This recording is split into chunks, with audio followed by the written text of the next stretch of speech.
저는 모든 것이 무너지기 전의 나날들을 마치 다른 삶의 일부인 것처럼 회상합니다. 박서연과 저는 6년을 함께했고, 겉으로는 우리의 결혼 생활이 거의 완벽해 보였습니다. 우리 둘 다 따뜻한 가정을 만드는데 시간과 사랑을 쏟았고, 가족을 만들기로 결정했을 때, 마치 마지막 퍼즐 조각이 맞춰진 것 같았습니다. 우리의 관계에 어려움이 없었던 것은 아닙니다. 제 직업 때문에 저는 종종 몇 주씩 집을 비워야 했고, 우리 사이에는 우리가 제대로 다루지 못한 은밀한 외로움이 있었습니다. 저는 우리가 어떤 어려움도 이겨낼 만큼 강하다고 믿었지만 서연이가 임신했다고 말했을 때 저는 엄청나게 기뻤습니다.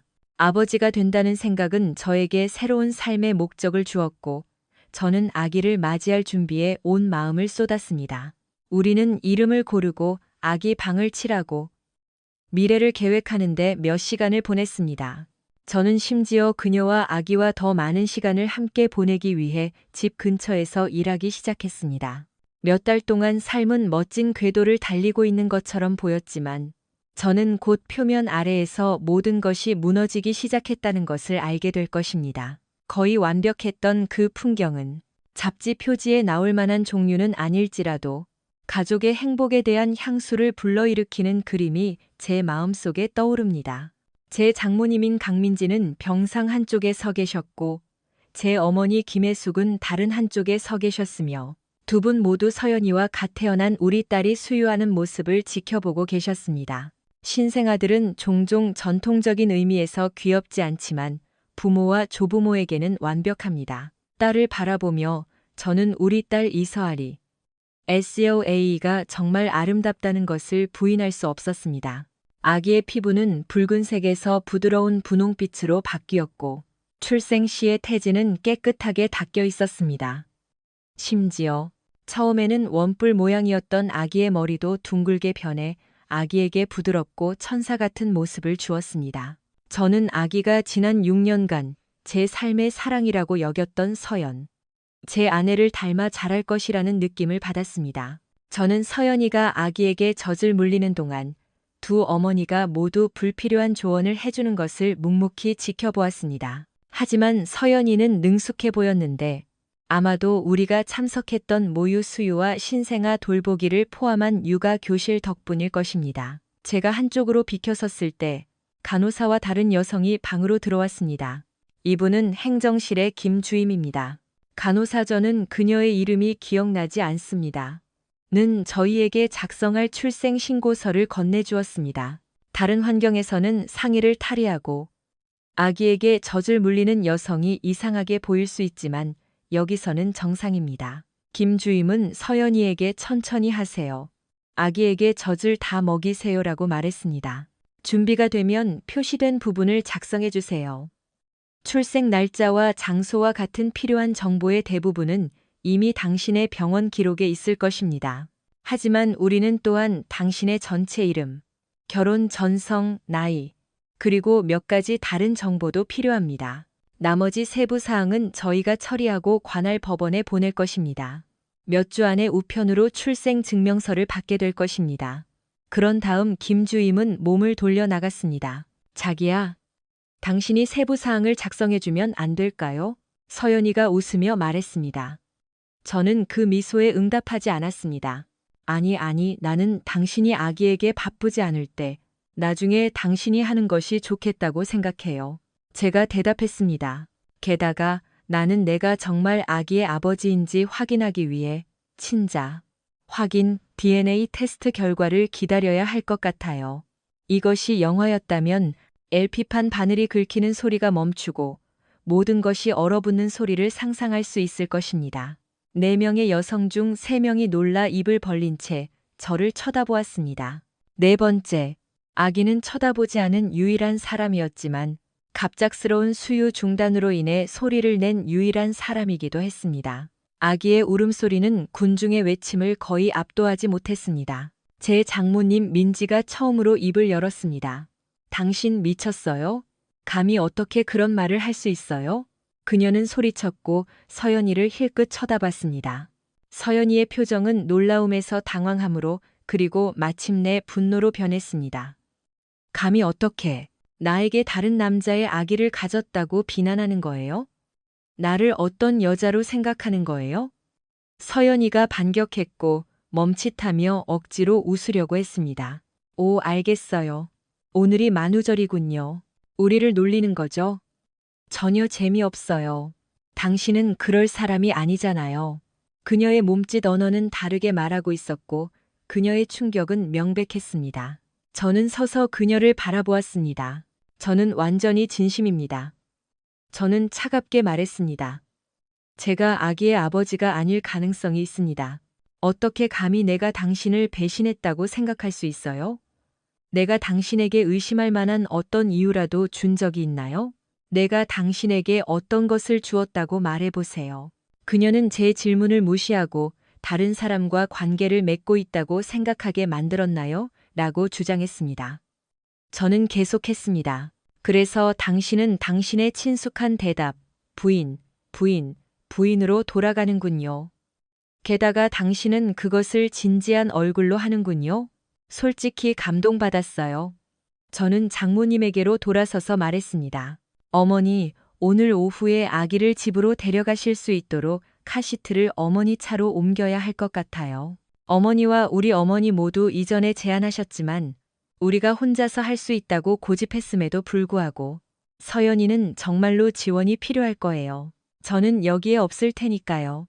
제가 방을 떠나기 시작했을 때 뒤에서 단호한 명령이 저를 멈추게 했습니다. 거기 멈춰. 이준호제 어머니의 목소리는 제 주의를 요구했습니다. 저는 돌아서서 그녀를 마주했고 다가올 일에 대비했습니다. 제 어머니와 장모님 민지는 모두 걱정스러운 시선을 교환했고 서연이는 통제불능으로 흐느끼기 시작했습니다. 안 돼, 당신은 저와 서아를 두고 떠날 수 없어요. 서아는 우리 아기예요. 당신이 아빠잖아요. 서연이가 울었고 제 어머니에게 대답하기 전에 저에게 말했습니다. 저는 서연이에게 말했습니다. 나는 아빠라고 추정되지만 내가 정말 아빠일까요? 그것은 차이가 있어요. 아시겠어요? 제 어머니는 제 가슴을 툭 치며 저를 동상처럼 움직이지 못하게 했습니다. 그녀는 우리 사이의 거리를 좁혔고 제 셔츠 앞뒤를 잡고 저를 가까이 끌어당겨 제가 어렸을 때처럼 제 눈을 똑바로 쳐다보았습니다. 준호야, 너 왜 이러니? 갑자기 왜 이렇게 바보같이 구는 거니? 너는 이제 아버지로서의 책임을 회피할 수 없어. 이미 일어난 일이야. 수연이가 임신했다고 우리에게 말했을 때 너는 너무 기뻐했잖아. 너는 신생아 돌보기 책을 탐독했고, 아기 침대, 기저귀 가리대, 그리고 아기 방에 필요한 모든 것을 사서 조립했지. 심지어 분홍색으로 칠했잖아. 노란색 차에 귀여운 작은 동물들이 있는 디자인이었어. 매주 너는 새 장난감을 가져왔는데 아기가 걷기 시작할 때까지는 사용하지 못할 것들이었지. 어머니는 멈추고 저를 응시했습니다. 그래서 이 갑작스러운 변화는 뭐니? 저는 인정했습니다. 방금 깨달은 것이 있어요. 저는 더 이상 이 일에 흥분되지 않아요. 어머니도 눈치채셨을 거예요. 장모님 민지가 끼어들었습니다. 준호야, 우리는 모두 네가 서아를 안아보거나 제대로 쳐다보지도 않았다는 것을 알아챘어. 우리는 네가 단지 아버지가 된다는 현실을 깨닫기 시작했다고 생각했지. 무슨 일이야? 만약 이 아기가 내 아기라면 나는 그녀를 돌보기 위해 모든 것을 할 거야. 그리고 훌륭한 아빠가 될 거예요. 저는 너무 강하게 선언해서 제 어머니와 민지 모두 뒤로 물러섰습니다. 저는 완전히 헌신했지만 지난주에 제가 아이의 아버지가 아닐 수도 있다는 것을 알았을 때 모든 것이 바뀌었어요. 저는 아이에게 애착이 없어요. 저는 그녀를 키우지 않을 거예요. 구조 요청이 새 목소리에서 거의 동시에 울려 퍼졌습니다. 만약 내 아이라면 내가 지원할게. 하지만 아니라면 최민규, 초이민, 가가 자신의 아이에 대한 책임을 져야 할 거예요. 제가 크게 말했습니다. 그 이름이 언급되자 서연이는 갑자기 비명을 지르며 울기 시작했습니다. 민규와 저는 아무 짓도 하지 않았어요. 우리는 육체적인 관계를 가진 적이 없어요. 어떻게 저를 비난할 수 있어요? 제가 침대 끝으로 다가갔을 때 어머니와 민지는 서로 힐끗 쳐다봤고 서연이와 저 사이에서 시선이 오갔습니다. 정말요? 당신은 거의 6개월 동안의 불륜을 여전히 부인할 건가요? 그리고 임신했다는 것을 알고 그에게 말한 후 7개월 전에야 끝냈죠? 내가 듣기로는 그가 당신에게 내가 절대 알지 못하게 하라고 했다면서요? 서연이의 얼굴이 붉어졌습니다. 아니요, 우리는 절대 그렇지 않았어요. 그렇지 않다고 말하는 사람은 거짓말을 하는 거예요. 최민규는 누구이고 누가 당신에게 이 소위 불륜에 대해 말했나요? 민지가 목소리를 높여 다그쳤습니다. 나는 알아야겠어요. 누가 내 딸에 대해 유언비어를 퍼뜨리고 있는 거죠? 저는 첫 번째 질문을 무시하고 두 번째 질문에 대답했습니다. 바로 최민규예요. 저는 민지가 반응하기도 전에 속삭였고 아마도 피로와 괴로움 때문에 서연이가 실수로 말했습니다. 민규 씨는 절대 당신에게 말하지 않을 거예요. 그는 약속했어요. 민지는 딸과 저를 번갈아 쳐다보며 서연이의 실수로 나온 말을 알아차렸습니다. 나는 네가 아는 것을 정확히 알아야겠어. 그녀는 단호하게 말했습니다. 저는 잠시 멈춘 후 서연이에게로 돌아섰습니다. 민규가 모든 것을 말했어요. 그는 모든 것을 자백했지만 공평하게 말해서 그는 많은 압박을 받고 있었어요. 그는 그 순간에 모든 것을 쏟아냈어요. 그것이 말도 안 된다는 것을 인정해요. 서연이가 목소리를 떨며 대답했습니다. 민규 씨는 어제 저에게 전화해서 저와 아기가 잘 지내는지 물어봤을 때 괜찮았어요. 그녀의 출산 후 피로는 분명했고 그녀는 자신이 실수로 말한 것을 깨닫지 못했을 수도 있지만 그녀의 말은 우리 모두에게 영향을 미쳤습니다. 민지는 약간 주저앉았고 저는 제 어머니를 힐끗 쳐다봤는데 그녀는 이 모든 것을 듣고 눈이 휘둥그레졌습니다. 그래서 당신은 전 애인과 여전히 연락하고 있다는 거군요. 제가 말했습니다. 그가 아기의 아버지일 수도 있다는 사실을 나에게 숨기는 방법에 대해 더 많은 조언을 해줬나요? 서연이는 격렬하게 흐느껴 울기 시작했고 그녀의 울음소리는 2명의 간호사가 방으로 서둘러 들어오게 만들었습니다. 우리는 매우 조심했어요. 당신이 알 리가 없어요. 아무도 몰라요. 서연이가 흐느꼈습니다. 그녀는 단지 약간 압도당했을 뿐이에요. 저는 첫 번째 간호사에게 말했고 그녀는 환자를 보호하려는 듯한 시선으로 저를 쳐다봤습니다. 제 어조가 그녀에게 조금 이상하게 들렸던 것 같아요. 우리는 단지 출생신고서에 기록할 잠재적인 아버지들에 대해 논의하고 있었을 뿐이에요. 제가 덧붙였습니다. 간호사는 여전히 저를 의심스러운 눈빛으로 쳐다봤습니다.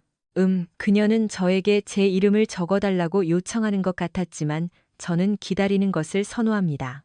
우리가 제가 아기의 아버지인지 아니면 그녀가 임신했을 때 만난 남자가 아기의 아버지인지 확실히 알 때까지요.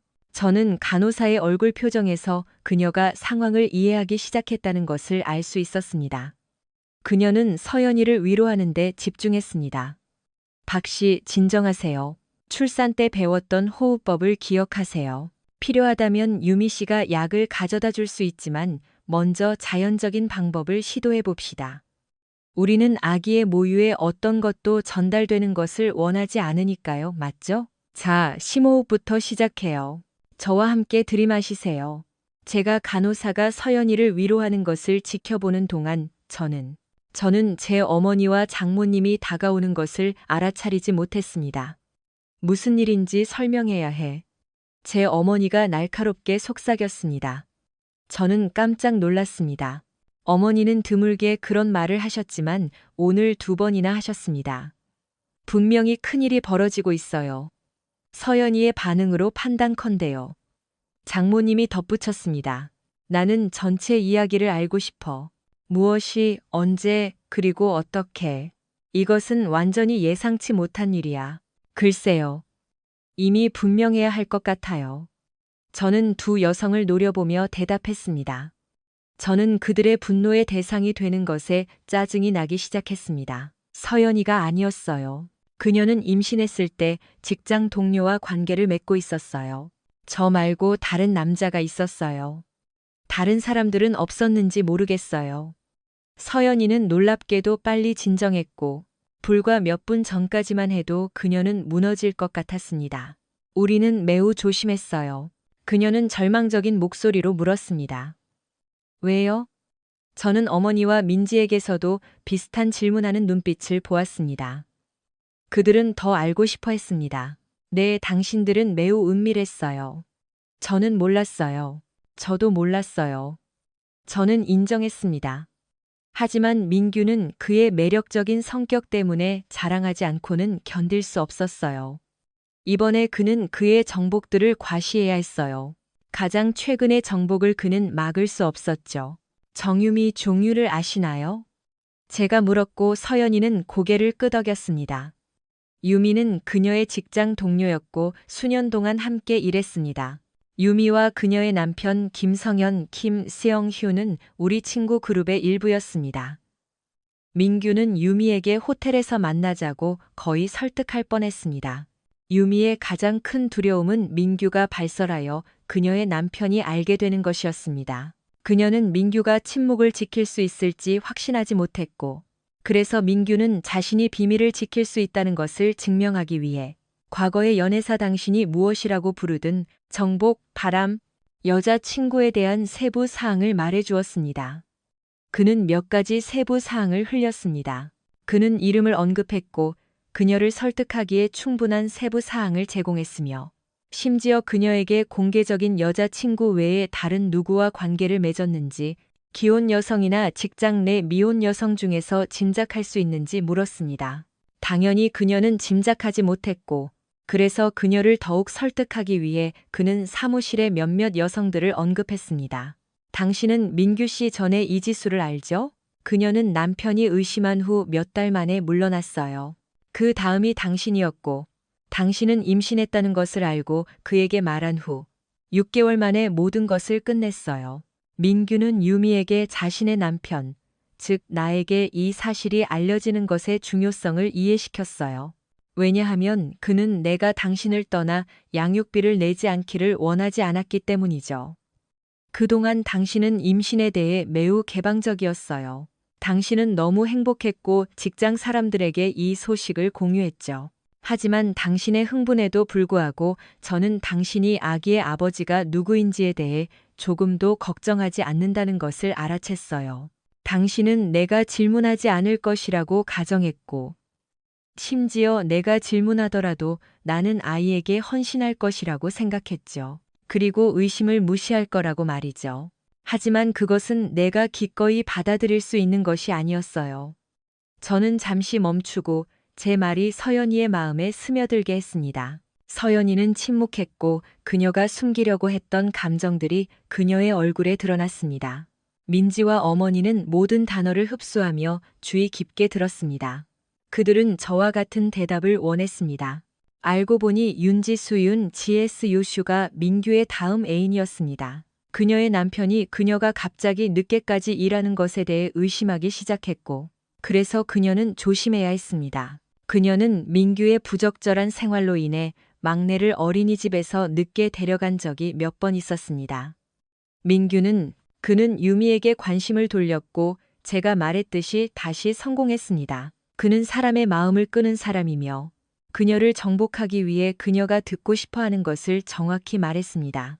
분명히 그는 침대에서도 꽤 능숙했고 기혼 파트너를 몇 달 동안 만족시키고 돌아오게 했습니다. 민지와 어머니는 서로를 힐끗 쳐다봤고 서연이에게 돌아가서 물었습니다. 유미가 정확히 어떻게 자백했어? 어머니가 조각들을 맞추려고 노력하며 물었습니다. 고의가 아니었어요. 제가 설명했습니다. 분명히 유미는 친밀한 순간에 꽤 말이 많아요. 제가 덧붙였고 민지가 신음했습니다. 그녀는 실수로 민규의 이름을 외쳤어요. 화가 난 그녀의 남편 성현은 다그쳤고 그녀는 자백했습니다. 성현이가 맥주를 마시면서 저에게 말해준 이야기예요. 유미는 서연이처럼 본능적인 신음 소리를 내는 사람이 아니에요. 그녀는 친밀한 순간에 자신이 원하는 것을 직접적으로 말하는 것을 선호해요. 성현이가 말했듯이 어느 날 밤 유미는 민규 씨, 해줘. 성현 씨, 정말 좋아. 라고 소리쳤어요. 성현이의 목소리는 민규와 전혀 달랐고 물론 성현이는 민규를 잘 알고 있었어요. 그는 민규의 여성 편력이 심하다는 평판을 알고 있었죠. 우리가 남자들이 말하는 선수라는 평판 말이에요. 그는 상황을 연결했고 유미에게 따졌습니다. 그가 저에게 말해준 방식이에요. 어머니와 민지는 폭로된 세부 사항에 충격을 받은 듯 보였고 윤지수의 남편 장동욱 장동욱이 알게 되었을 때의 반응을 숨기지 못했습니다. 그는 격분했고 모두가 알다시피 동욱 씨는 경찰관이었으며 법 집행 분야에서 일한다는 사실은 문제를 더욱 복잡하게 만들었습니다. 그는 일주일 동안 침묵을 지켰고 아기가 태어날 때까지 기다렸다가 행동했습니다. 우리는 임신 마지막 단계에 있는 서연이에게 더 많은 스트레스를 주고 싶지 않았지만 아기가 태어났으니 민규가 한 일과 그 결과에 대해 솔직하게 이야기할 때였습니다. 민지는 믿을 수 없다는 듯 얼굴이 창백해졌습니다. 분명히 당신은 민규가 많은 여성들과 관계를 맺었고 그 중에는 내 딸도 포함되어 있으며 서아의 아버지가 그일 가능성이 있다고 말하는 건가요? 그녀는 분노와 실망으로 목소리를 떨며 물었습니다. 네, 저는 단호하게 대답했습니다. 그리고 민규는 몰랐거나 알았더라도 자신이 야기한 피해에 신경 쓰지 않았을 거예요. 방은 잠시 침묵했고 마침내 제 어머니가 입을 열었습니다. 그럼 다음 단계는 뭐니? 저는 한숨을 쉬었고 제가 내린 결정의 무게를 느꼈습니다. 저는 이미 친자 확인 DNA 테스트를 했어요. 아기가 태어난 다음날 수간호사와 이야기했어요. 아기는 제가 서연이와 결혼한 이후에 태어났기 때문에 저는 그녀의 동의 없이 아기의 테스트를 할 수 있었어요. 저는 빠른 테스트를 선택했고 결과가 나오는데 2, 3일이 걸릴 거예요. 민지는 주저하며 물었습니다. 아기의 친부가 아니더라도 수연이를 용서하고 앞으로 나아갈 수 있다고 생각하니? 저는 그녀가 아기의 이름 대신 아기라고 부르는 것을 알아챘는데 이는 평소 그녀의 말하는 방식과는 미묘하지만 의미 있는 변화였습니다. 민지는 매우 통찰력이 있었고 저를 잘 알고 있었지만 그녀는 여전히 약간의 희망을 가지고 있었습니다. 그녀는 제 어머니를 힐끗 쳐다봤습니다. 저는 그녀가 제 감정을 알아차렸다는 것을 알았고 이해했지만 그것에 대해 기뻐하지는 않았습니다. 솔직히 저는 제가 아기의 아버지라고 해도 이 일을 극복할 수 있을지 확신하지 못해요. 저는 인정했습니다. 저는 이것에 대해 생각할 시간이 일주일밖에 없었다고 인정했습니다. 이것은 술 취한 하룻밤의 실수와 같은 일시적인 실수가 아니라 6개월 동안 지속된 관계였어요. 저는 그녀를 더 이상 신뢰할 수 없어요. 그녀는 저와 우리의 결혼 생활에 대해 무례했을 뿐만 아니라 우리가 적극적으로 아이를 가지려고 노력하는 동안 그 남자와 임신할 위험을 감수했어요. 심지어 그녀는 우리가 아이를 갖기로 결정했다고 온 가족에게 말했어요. 민규와의 그녀의 은밀한 관계는 저에게 다음과 같은 것을 보여줍니다. 그녀는 아기의 아버지가 누구인지에 대해 신경 쓰지 않았어요. 치료를 고려해봤니? 제 어머니가 끼어들었는데 아마도 서연이 가족 측의 논쟁을 막으려고 했을 것입니다. 그리고 아기를 생각해봐. 아기는 잘못이 없어. 그 여자 아기는 아빠가 필요해. 네가 친아빠가 아니더라도 너는 여전히 아빠가 될 수 있어. 저는 다시 한숨을 쉬었습니다. 제가 이전에 말했듯이 어머니, 저는 치료가 도움이 될지 의심스러워요. 제가 정말 이해하고 싶은 것은 남편으로서 제가 무엇을 잘못했는지예요. 분명히 서연이가 저를 배신하게 만든 제가 했거나 하지 않은 무언가가 있을 거예요. 그녀는 나를 대신할 사람을 찾고 있었던 것이 아니에요. 민규는 악명 높은 바람둥이이고 그는 그녀에게 절대 충실하지 않을 것이라는 것을 저는 확신하고 그녀도 그것을 알았을 거예요. 저는 고개를 흔들었고 좌절감이 밀려오는 것을 느꼈습니다. 저는 제 머릿속에 있는 거친 말들을 내뱉지 않으려고 노력하고 있습니다. 지금은 그들 모두 제 분노를 받을 자격이 없지만 저는 매우 긴장했고 폭발 직전이었습니다. 육체적인 매력이나 아마도 약간의 짜릿함 외에는 이 일에 대한 다른 이유를 찾을 수 없었습니다.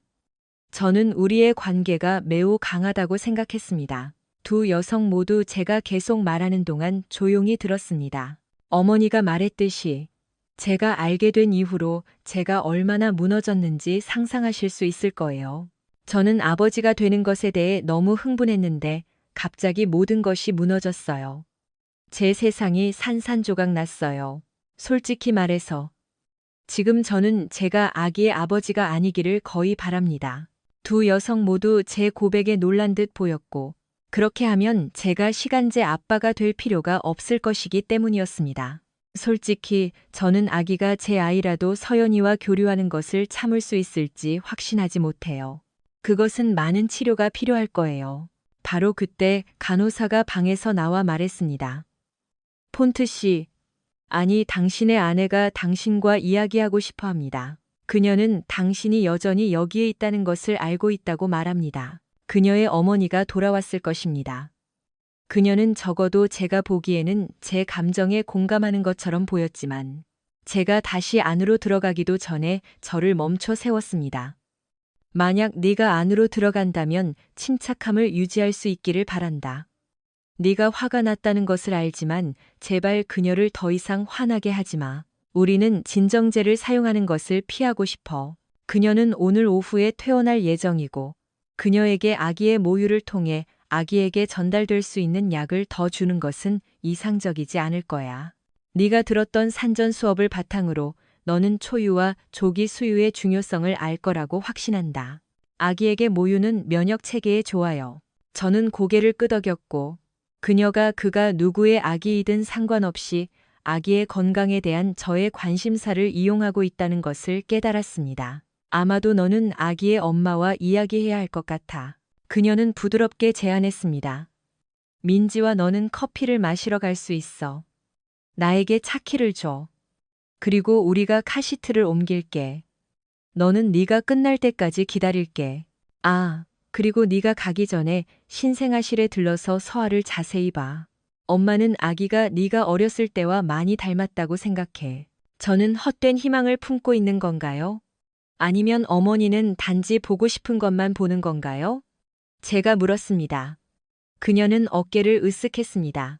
저는 상황에 만족하지 않았습니다. 저는 제가 아기의 아버지라면 제 어머니가 서연이와 저 사이에 무슨 일이 일어나든 상관없이 아기를 키우는데 매우 적극적으로 참여할 것이라는 것을 알았습니다. 그녀는 할머니 역할에 매우 애착을 가졌고 제가 아버지 역할을 준비했던 것과 마찬가지였습니다. 그녀는 아기가 그녀의 손주가 아닐 수도 있다는 가능성을 완전히 받아들이지 않은 것이 분명했습니다. 저는 방으로 들어갔고 서연이는 저를 보자마자 다시 흐느껴 울기 시작했습니다.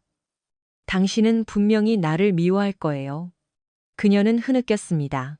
아니, 나는 당신을 미워하지 않아. 그게 문제예요. 저는 침착함을 유지하려고 노력하며 대답했습니다. 무엇을 미워해요? 당신이 한 짓과 내가 화가 나서 제대로 생각하기 어렵다는 사실을요. 속으로는 그녀를 흔들어 깨우고 떠나고 싶었어요.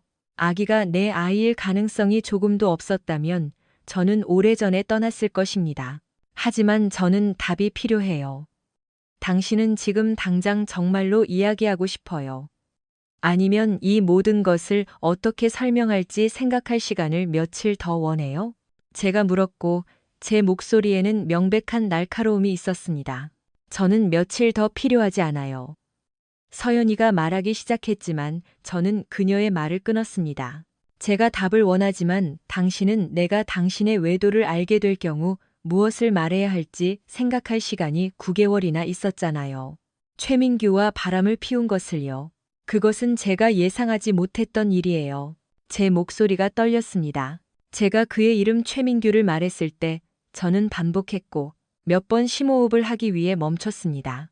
아니요. 저는 그가 아기의 아버지라고 생각하지 않아요. 당신이 그랬어요. 저는 제 아이를 임신했다고 생각했고 그의 아이가 아니라고 생각했어요. 서연이가 변명했습니다. 당신의 아이요. 제가 아버지일 수도 있지만 그것은 의심스러워요. 제가 반격했습니다. 그녀는 정말로 충격을 받은 것처럼 보였습니다. 제가 7월 첫 주에 해양시추 시설에 있었을 때 당신은 임신했을 것으로 추정돼요. 저는 확인하기 위해 제 근무 일정을 확인했어요. 저는 주말이 끝날 무렵에 집에 왔고 우리는 잃어버린 시간을 만회했어요. 평소처럼 즉시 친밀해졌죠. 저는 그때 당신이 임신했다고 생각했고, 그것이 제가 직장 동료들에게 말한 것이었어요. 저는 민규가 이 일에 연루되어 있다는 것을 전혀 몰랐어요. 서연이가 반박하기 시작하자마자 저는 다시 그녀의 말을 끊었습니다. 그럼 그 전 몇 주 동안은 어땠어요? 제가 헬리콥터에 탑승하기 직전에는요? 제가 없는 동안 그를 집에 들였나요? 그가 밤을 보냈나요? 당신 침대에서 그와 잤나요? 저는 계속 질문했고, 그가 어디에서 했는지는 중요하지 않다고 덧붙였습니다. 아니요. 서연이가 소리쳤습니다. 그는 절대 오지 않았어요. 우리가 직장 사람들을 초대해서 바베큐 파티를 했던 몇 번의 경우를 제외하고는요. 우리는 그가 오거나 그의 차가 우리 집 밖에 주차된 것을 이웃들이 보지 못하도록 조심했지만 임신을 피할 만큼 조심하지는 못했어요. 그래서 콘돔이 찢어졌다고 말할 수는 없겠네요. 제가 차갑게 말했습니다. 민규는 위험을 감수하는 것을 즐기는 유형이거나 적어도 그에게 이익이 되는 한 선을 넘는 것을 즐기는 유형인 것 같아요. 저는 지난주에 성병 검사를 받았어요. 당신도 검사를 받는 것이 좋겠다고 조언하고 싶어요. 제가 덧붙였습니다. 서연이는 나지막이 중얼거렸습니다. 그것은 제 초기 임신 검사의 일부였어요. 저는 그것이 당신이 출장 중에 어떤 병에도 걸리지 않았는지 확인하고 싶다고 제 의사에게 말했어요. 그녀는 수줍게 인정했습니다. 저는 분노로 얼굴이 붉어지는 것을 느꼈습니다. 그래서 당신의 산부인과 의사는 내가 바람을 피웠을 수 있다고 생각했고, 당신은 진실을 말하는 대신 그녀가 그렇게 믿도록 내버려 둔 거군요. 저는 더 많은 질문이 있었고 답이 필요했습니다. 왜 바람을 피웠고 왜 그 남자와 피웠나요? 왜 민규와 임신할 위험을 감수했나요? 왜 피임약으로 돌아가서 아이를 갖는 것을 더 오래 기다리고 싶다고 가장하여 위험 없이 그와 잘 수 없었나요? 서연이는 고개를 숙였습니다. 모르겠어요. 저는 외로웠어요. 당신이 많이 떠나 있었잖아요. 저는 흥분했고 민규 씨가 거기에 있었어요. 우리는 이야기하기 시작했고 제가 정신을 차리기도 전에 우리는 친밀해졌어요. 저는 그가 진지한 관계를 찾고 있지 않다는 것을 알았어요. 그녀는 멈칫하며 다음 부분을 말하는데 어려움을 겪고 있었습니다. 그리고 피임약으로 돌아가지 않은 이유는 우리가 피임약을 끊기로 결정하기 전에 제가 민규 씨를 만났기 때문이에요. 그는 콘돔을 사용하는 것을 거부했어요.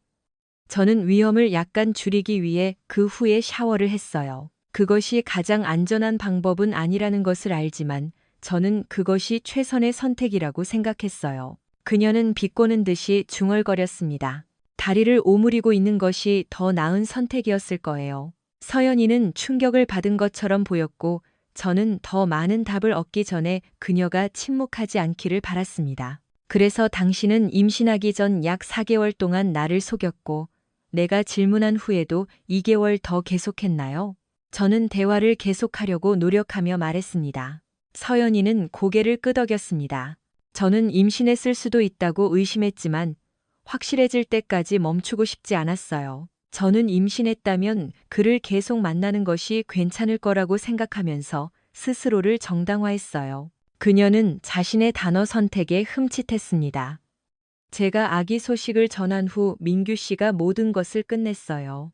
제가 아기 소식을 전했을 때 말이에요. 그녀는 그가 내가 알게 될 위험을 감수하고 싶지 않았고 아기가 그의 아이라면 책임을 지고 싶지 않았기 때문에 우리가 우리의 선택에 대해 이야기했다고 인정했습니다.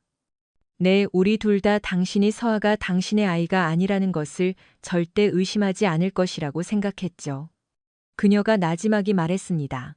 그리고 특히 제가 7월 첫 주에 집에 왔을 때 우리는 그 시간 내내 함께 있었고 제가 집에 있는 동안 민규 씨를 만나지 않았기 때문에 아기가 그의 아이가 아닐 가능성이 더 높았어요. 그녀가 덧붙였습니다.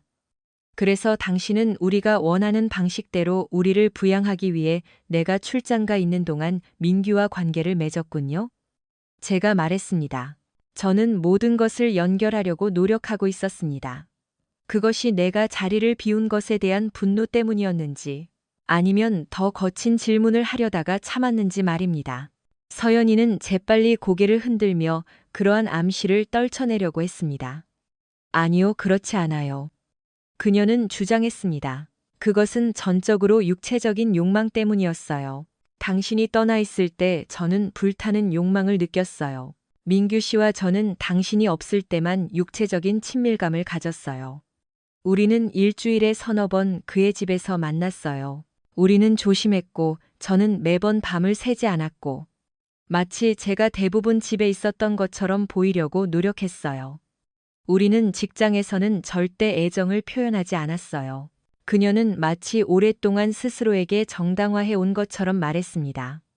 그리고 아니요, 그는 저를 의심하는데 더 능숙하지 않았고, 침대에서도 더 능숙하지 않았어요.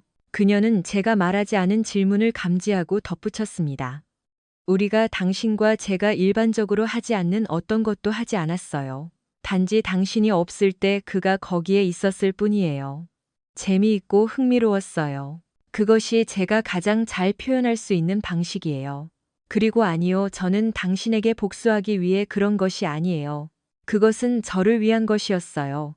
그녀의 솔직함은 저를 아프게 했고, 마치 그 불륜이 어떤 것인 것처럼 느껴졌습니다. 그녀는 자신을 만족시키기 위해 자신의 행동을 정당화했습니다. 저는 이를 악물었습니다. 만약 당신이 내가 주변에 있을 때만 나에게 속했다면, 당신은 실제로 결코 나에게 속하지 않은 거예요. 저는 굳건한 눈빛을 유지하려고 노력하며 말했습니다. 당신은 내 아내였지만 그의 애인이었어요. 당신은 들키지 않기 위해 매우 조심했지만 임신을 했군요. 제가 쓰라리게 덧붙였습니다. 나는 당신이 나중에 우리의 첫 아이가 내 아이가 아니라는 것을 알게 될 경우 무슨 일이 일어날지 전혀 생각하지 않았다고 생각해요. 아마도 혈액형이 다르거나 아기가 우리의 다른 아이들과 닮지 않았다면 말이죠. 아니면 당신이 다시 바람을 피우고 다른 남자가 당신의 다음 아이의 아버지가 되도록 내버려 둘 수도 있죠. 이 아이든 아니면 민규에게 돌아가서 다른 아이를 갖는 것이든. 서연이는 격렬하게 고개를 흔들었습니다. 아니요, 저는 다시는 당신을 배신하지 않겠다고 약속했고, 저는 당신이 서아에게 애착을 갖게 되면 그녀가 당신의 친딸이 아니더라도 그녀를 절대 떠나지 않을 것이라는 것을 알아요. 당신이 그녀를 대하는 방식을 보세요. 당신은 그 아기에게 완전히 헌신하고 있어요. 심지어 민규 씨도 동의했어요. 나는 비꼬는 말을 하고 있는 거예요. 민규 씨와 저는 그가 아기의 아버지일 가능성에 대해 끊임없이 이야기했어요. 당신은 그가 어제 전화해서 저에게 안부를 물었고, 우리가 제가 여기에 머무르는 것을 관리하는 방법에 대해 논의했다는 것을 언급했죠. 어둠 속에서. 그리고 제가 제 반응을 계획하는 동안 서연이는 불안해하기 시작했고 분명히 불편해했으며 핵심 단어는 했다였습니다. 제가 아기의 아버지가 되기를 간절히 바랐다는 의미였습니다. 저는 차갑게 말했습니다. 우리 두 어머니 모두 제가 아기를 한 번도 안아보지 않았고 기저귀를 갈거나 포대기로 싸지도 않았으며 멀리서 힐끗 보는 것 이상으로 쳐다보지도 않았다는 것을 알아챘어요. 저는 친자 확인돼. 결과가 제가 아기의 아버지임을 보여준다면 그것을 바꾸려고 노력할 거예요. 저는 그녀의 눈을 똑바로 쳐다봤습니다. 제가 당신에게 한 가지 물어볼게요. 제가 아빠인 것과 민규가 아빠인 것이 당신에게 정말 중요한가요? 서연이는 그것을 부인하지 않았습니다. 물론 당신이 아기의 아버지이기를 원해요. 그녀는 인정했습니다. 하지만 일단 제가 임신했다는 것을 알았을 때 저는 단지 아기를 갖고 싶었어요. 저는 아기가 너무 사랑스러울 것이고 당신은 의심하지 않을 것이라는 것을 알았어요. 당신과 민규 씨는 많이 다르지 않아요. 같은 머리 색깔, 비슷한 체격, 당신이 아기의 아빠가 될 것이고 그것은 중요하지 않을 거예요. 저는 쓰라린 감정이 밀려오는 것을 느꼈습니다. 있잖아요. 저는 해양시추 시설에서의 시간을 줄이고 큰 보너스를 포기하고 그곳에서 모든 것을 관리하기 위해 사무실에서 더 많은 시간을 보내기 시작했어요. 저는 심지어 직장을 그만두고 급여가 줄었지만 당신은 제가 더 많이 집에 있는 것을 기뻐하는 것 같았어요. 적어도 저는 그렇게 생각했어요. 만약 제가 떠나 있는 것이 그렇게 큰 문제였다면 당신은 진작에 말했어야 했어요. 당신은 그저 물어보기만 하면 됐어요. 내가 한 모든 것은 당신을 위한 것이었어요. 서연이는 다시 울기 시작했지만 이번에는 저에게 영향을 미치지 않았습니다. 글쎄요, 그것은 곧 바뀔 거예요.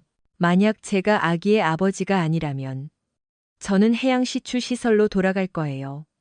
저는 저와 오직 저만을 원하는 여성을 찾을 때까지 그곳에 있을 거예요.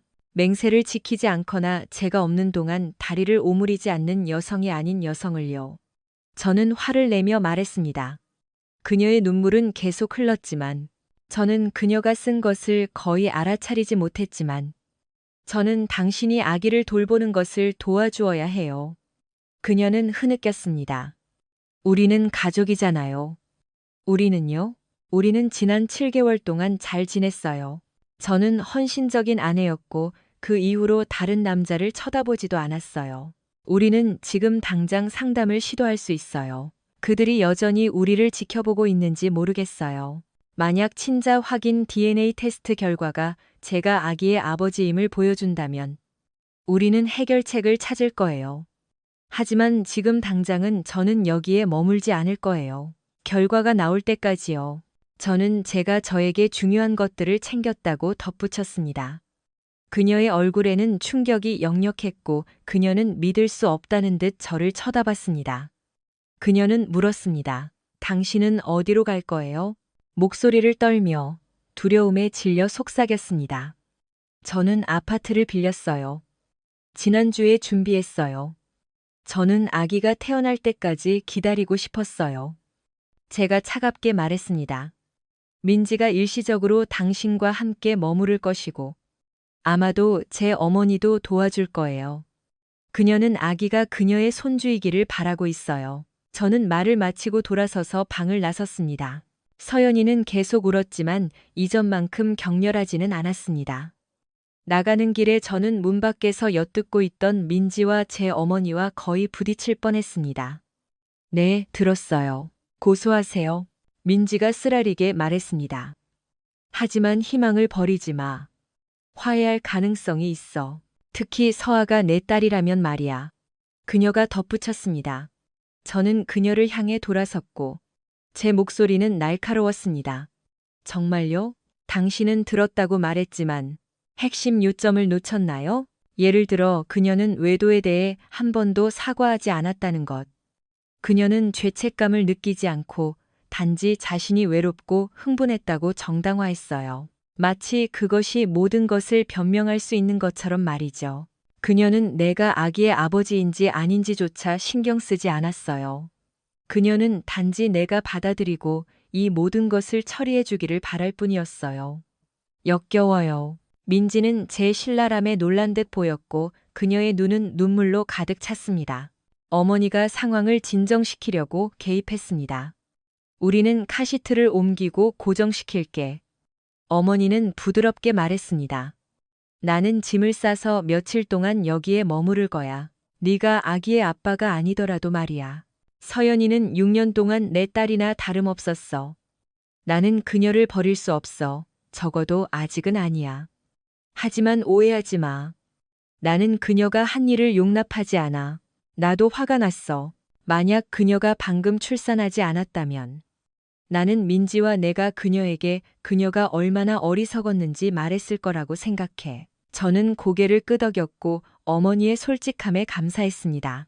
그들이 물었을 때 저는 제 새 아파트 주소를 공유했지만 다음은 언급하지 않았습니다. 저는 변호사와 상의했고 제 몫의 재산을 보호하기 위한 조치를 취했습니다. 저는 신용카드 빚을 갚고 우리의 투자 계좌를 확보했습니다. 저는 심지어 변호사에게 외도를 이유로 이혼 서류를 준비하도록 지시했습니다. 비록 우리 주에서는 인정되지 않더라도 말입니다. 서연이가 며칠 동안 집에 있을 예정이었지만 저는 그녀가 우리의 온라인 금융에 접근할 위험을 감수할 수 없었기 때문에 예방 조치를 취했습니다. 저는 우리의 결혼 생활이 회복 불가능하다는 것을 거의 확신했고 우리가 한때 공유했던 행복을 바탕으로 가졌던 작은 의심은 완전히 사라졌습니다. 그녀를 다시 신뢰하는 것은 불가능해 보였습니다. 새 아파트로 가는 길에 저는 김성형 시용윤에게 전화했고 누군가의 동반과 술이 필요했습니다. 저는 아기가 태어난 후 아내가 적응하는 것을 돕기 위해 남성 육아 휴직의 한 형태로 몇 주 동안 휴가를 계획했지만 지금은 혼자 있고 싶지 않았습니다. 성현이는 유연한 근무 일정을 가지고 있었기 때문에 술집에서 저를 만났습니다. 그는 장인의 회사에서 일하고 있었고 저는 특히 정유미의 자백 이후 그가 오래 머무르지 않을 것이라고 생각했습니다. 서연이와 이야기했어? 성현이가 물었습니다. 저는 확인했습니다. 우리의 대화의 세부 사항을 공유했지. 나도 너처럼 변호사와 상의했어. 다행히도 유미의 아버지가 우리가 결혼했을 때 혼전 계약서를 고집했어. 그는 자신의 사업을 보호하고 싶어 했지. 유미는 약간의 주식을 가지고 있지만 배당금을 받거나 실제적인 영향력은 없어. 그녀는 그 주식을 유지할 것이고 나는 거의 모든 것을 얻을 거야. 우리는 이전에 이것에 대해 이야기했지만 성현이는 서연이가 우리 공동 재산의 절반을 받을 것이라는 것을 알고 있었어요. 서연이가 꽤 괜찮은 수입을 올렸기 때문에 우리 둘 다 재정적으로 결혼 생활에 기여한 상당한 금액이었죠. 저는 그녀에게 위자료를 지불하는 것을 피할 만큼 충분히 문제를 일으키기를 바랐어요. 민지가 그 일에 도움이 될 수 있을 거라고 생각해요. 양육비에 관해서는 아기가 제 아이일 때만 중요하죠. 그것은 여전히 의심스러워요. 나는 그것을 지불해야 할 거야. 저는 투덜거렸습니다. 법원은 내가 잘못한 것이 없는데도 나를 처벌할 거야. 성현이가 고개를 끄덕였습니다. 동욱의 아내 윤지수의 남편 장동욱과 내가 만나 그녀와 민규의 불륜에 대해 이야기했어. 그는 예상대로 격분했다고 말했어. 경찰관인 동욱은 그에게 무모한 짓을 하지 말라고 경고했지. 저는 고개를 끄덕였습니다. 동욱은 또한 우리가 즉시 민규와 맞서지 않고 그가 처벌받게 내버려둔 것에 대해 우리에게 화를 냈어. 그는 우리가 나약하다고 불렀지. 동욱은 나를 놀라게 했습니다. 누가 그 녀석을 용서한다고 말했니? 나는 동욱에게 멍청한 짓, 즉 그가 체포될 만한 짓을 하지 말라고 했어. 민규는 충동적으로 행동하는 그를 위해 감옥에 갈 가치가 없어. 동욱은 성격이 급하지만 멍청하지는 않아. 성현이가 덧붙였습니다. 그는 내가 민규와 누군가가 거래할 때 내가 붙잡히지 않도록 조심해야 한다고 말했지. 우리는 그것에 대해 농담을 했고 그는 충분히 진정해서 들을 수 있었습니다. 비웃으며 목소리에 악의가 가득했습니다. 그래. 우리는 그 멍청한 민규에게 무언가를 해야 한다는 것을 알지만 조심스럽게 해야 해. 그리고 그를 거세하는 것은 올바른 해결책이 아니야. 성현이가 혼란스러운 표정으로 저를 쳐다봤습니다. 왜 하나만? 만약 그가 둘 다 잃으면 그는 여전히 호르몬 대체 요법을 사용하고 성관계를 계속할 수 있어. 하지만 하나만 남겨두면 우리는 그것을 다치게 할 수 있어. 아마도 그가 그러한 행동을 반복하는 것을 막을 수 있는 영구적인 불편함을 유발할 수 있을 거야. 극단적인 조치를 취하지 않고도 말이야. 게다가 그것은 그의 심리에 영향을 미칠 거야.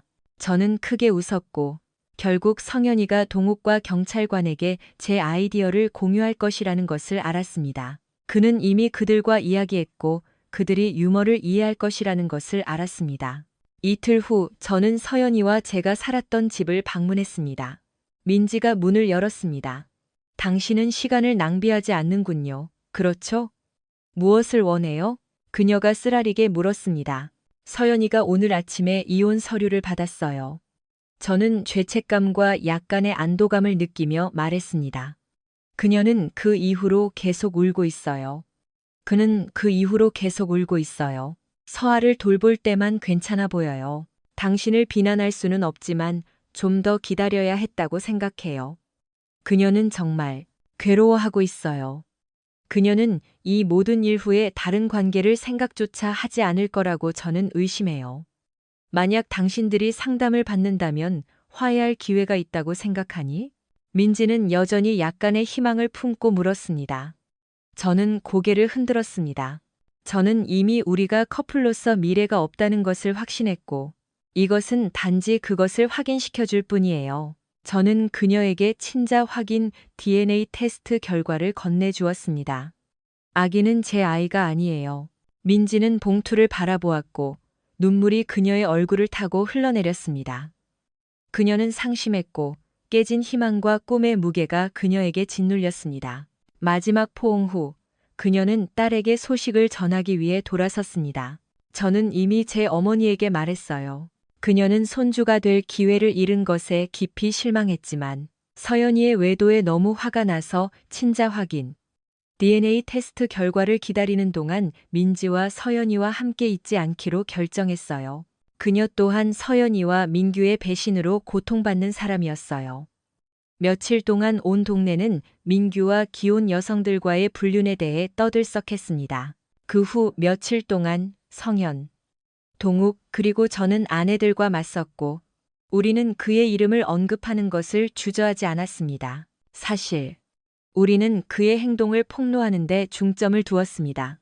우리 중 누구도 배신당한 남편이라는 꼬리표를 좋아하지 않았지만, 우리는 굳건히 서서 아내들이 어떻게 그의 매력에 넘어갔는지 공유했습니다. 민규의 전략은 유미에게 자신의 과거 정복에 대해 자랑하는 것을 포함하는 것 같았고, 다른 여성들은 그의 달콤한 말에 흔들렸습니다.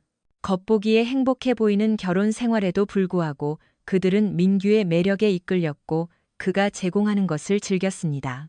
그의 불륜이 대중에게 알려지자 그와 관련된 여성들에게서 태어난 아기들의 아버지들은 친자 확인, DNA 테스트를 요구하기 시작했습니다. 저는 나중에 그가 2명의 아이를 더 낳았다는 소식을 들었습니다. 의심하는 남편들은 아내들에게 그들의 활동에 대해 질문하기 시작했고, 일부 커플은 심지어 상담을 받기도 했습니다. 그의 행동의 전체 범위는 그가 경찰에 직접 자백할 때까지 숨겨져 있었습니다. 민규가 선택한 삶을 사는 사람은 순간적으로 도망칠 준비가 되어 있도록 자신의 자산을 유동적으로 유지할 것이라고 생각할 수도 있지만, 민규는 그의 높은 수입을 현금, 주식 또는 쉽게 양도할 수 있는 자산으로 전환하는 대신 집을 사고 여러 부동산에 투자하기로 결정했습니다. 심지어 그의 집 가구도 사치스러웠고, 벽에는 귀중한 예술작품이 걸려 있었으며, 우리 지역에서는 흔한 사냥 및 낚시 장비도 함께 있었습니다. 법 집행기관이 처음에는 그를 추적하지 않았더라도, 민규가 그의 자산을 청산하고 도망쳤더라도, 사설 탐정들은 여전히 그를 추적했을 것입니다. 당신의 주민등록번호가 높은 수입의 비연금 직업에 필요할 때 완전히 사라지는 것은 어렵습니다.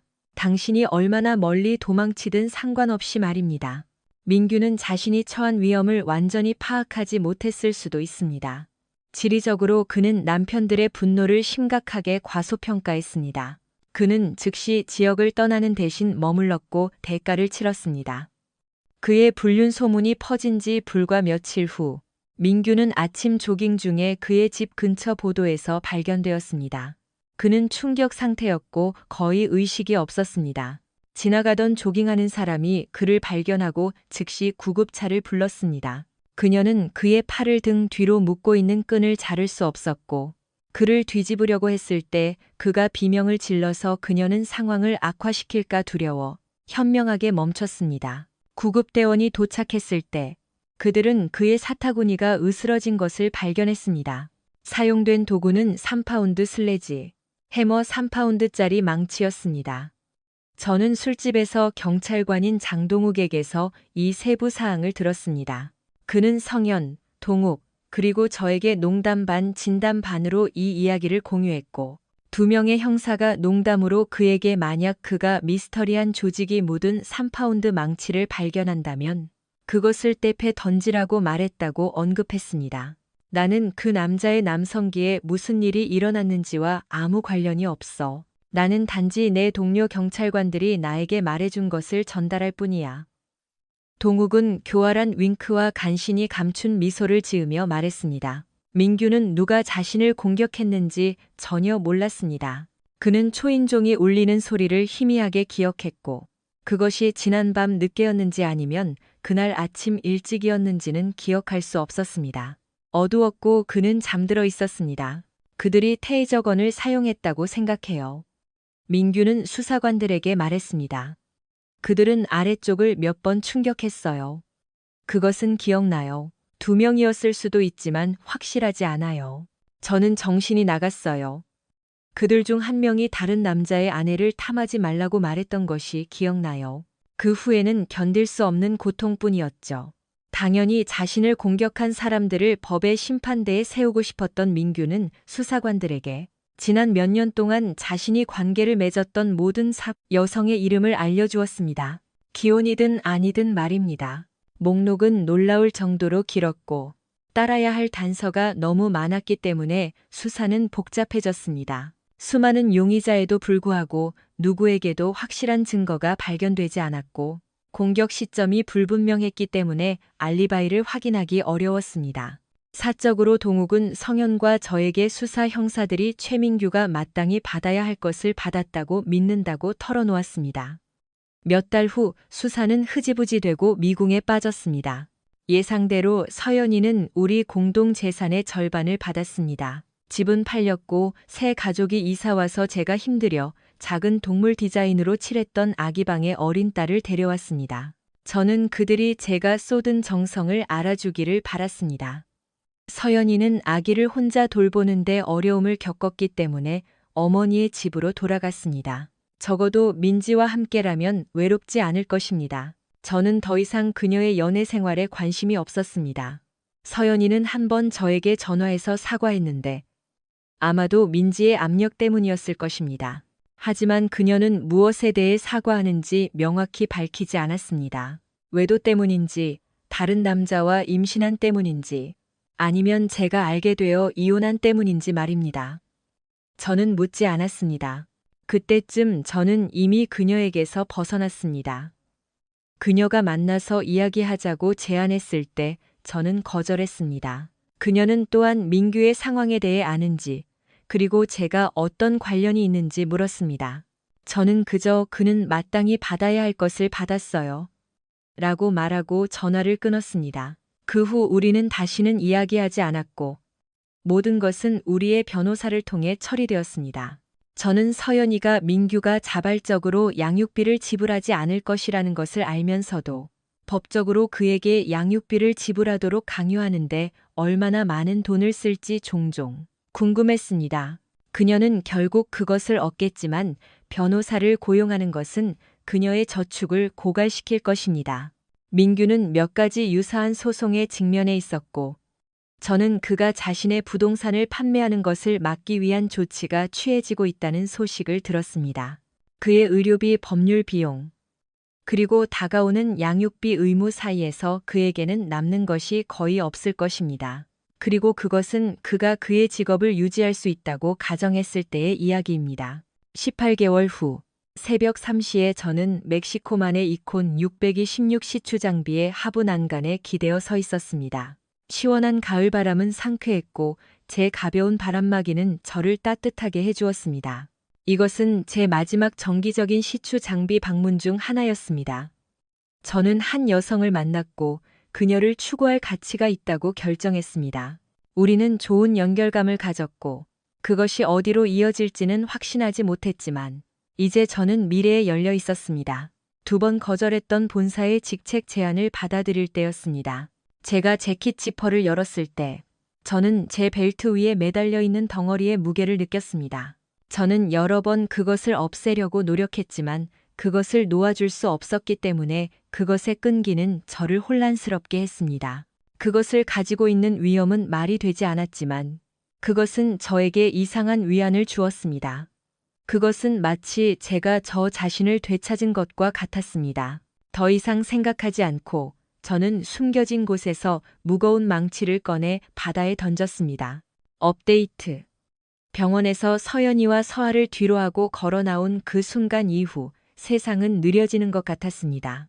모든 것이 분리된 것처럼 느껴졌고 마치 제가 만든 잔해를 방관자처럼 통제할 수 없는 채 제 삶이 펼쳐지는 것을 멀리서 지켜보는 것 같았습니다. 하루하루는 흐릿하게 변했고 매일매일이 이전보다 더 무거운 짐처럼 느껴졌습니다. 일이 저의 구원이었지만 한때 제 두 번째 집처럼 느껴졌던 시추 장비조차도 제 생각을 피할 수 없는 곳이 되었습니다. 저는 우리가 살던 집에서 멀지 않은 작은 아파트를 빌렸는데 며칠 밤 머물다가 떠나는 모텔 방처럼 차갑고 비인격적인 곳이었습니다. 저는 가구를 많이 배치하지 않았습니다.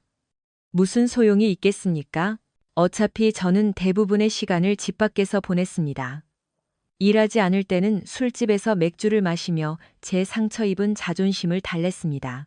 가장 작은 균열 후에 댐이 터지는 것처럼 모든 것이 한꺼번에 무너지는 것이 재미있습니다. 서연이와 저는 좋았지 않았나요? 아니면 그것은 단지 제 버전의 이야기였을까요? 어쩌면 저는 처음부터 눈이 멀었는지도 모릅니다. 민규가 슬그머니 들어오기 훨씬 전에 우리의 결혼 생활에 금이 갔다는 진실을 인정하고 싶지 않아서 징후들을 무시했을 수도 있습니다. 떠난 후 몇 주 동안 저는 서아를 다시 만날지 말지 고민했습니다. 제 어머니는 계속 물었습니다. 아기 보러 갔니? 마치 아기를 보는 것이 모든 것을 잊게 해줄 것처럼 말입니다. 하지만 그녀가 정말 제 아이인지 궁금해하지 않고 어떻게 그녀를 볼 수 있었을까요? 저는 친자 확인 DNA 테스트 결과가 나올 때까지 멀리 떨어져 있겠다고 스스로에게 말했지만 제가 두려워했던 것, 즉, 제가 아버지가 아니라는 것을 확인한 후에도 저는 멀리 떨어져 있을 수 없었습니다. 뒤틀린 것처럼 들리지만 저를 여전히 그녀에게, 제가 준비했던 아기에게, 제가 상상했던 삶에 이끌리는 부분이 있었습니다. 어떤 면에서는 서연이뿐만 아니라 제 자신의 일부를 버리는 것처럼 느꼈습니다. 저는 결국 돌아갔습니다. 서연이를 위해서가 아니라 서아를 위해서였습니다. 그것은 큰 감정적인 재회나 그런 것은 아니었습니다. 거창한 제스처도 없었습니다. 저는 걸어 들어갔고 민지는 아무 말 없이 아기를 저에게 건네주었고 저는 한때 우리 가족의 미래를 상상했던 그 소파에 앉아 그녀를 안았습니다. 그것은 제가 바라던 카타르시스는 아니었지만 저는 그녀의 작은 얼굴을 내려다보았고 제가 볼 수 있는 것은 민규의 배신, 서연이의 거짓말뿐이었습니다. 서아는 이 모든 일에 죄가 없었지만 그것이 더 쉽게 만들지는 않았습니다. 그것은 제가 잊게 만들지 않았습니다. 민지의 목소리가 저를 생각에서 벗어나게 했고 제가 영원히 현실을 피할 수는 없다는 것을 상기시켜 주었습니다. 그녀는 조용하지만 단호하게 말했습니다. 당신은 아버지가 아니에요. 마치 저만큼이나 스스로를 설득하려고 하는 것처럼 말입니다. 당신은 아무것도 빚지지 않았어요. 저는 그날 이후 뒤돌아보지 않고 떠났습니다. 저는 앞으로 나아가기로 의식적으로 결정했고, 앞으로 나아간다는 것은 제 자신을 일해, 제 마음을 바쁘게 하는 모든 것에 묻으려고 노력했다는 것을 의미합니다. 저는 몇 달 전에 제안받았던 본사의 직책을 수락했고, 해양에서의 시간을 도시의 사무실 일로 바꿨습니다. 사무실 생활의 리듬은 달랐지만 제가 아무리 멀리 가도 일어났던 일의 메아리에서 벗어날 수는 없었습니다. 하지만 시간이 지나면서 이상한 일이 일어나기 시작했습니다. 저는 새로운 사람을 만났습니다. 그녀의 이름은 한지민.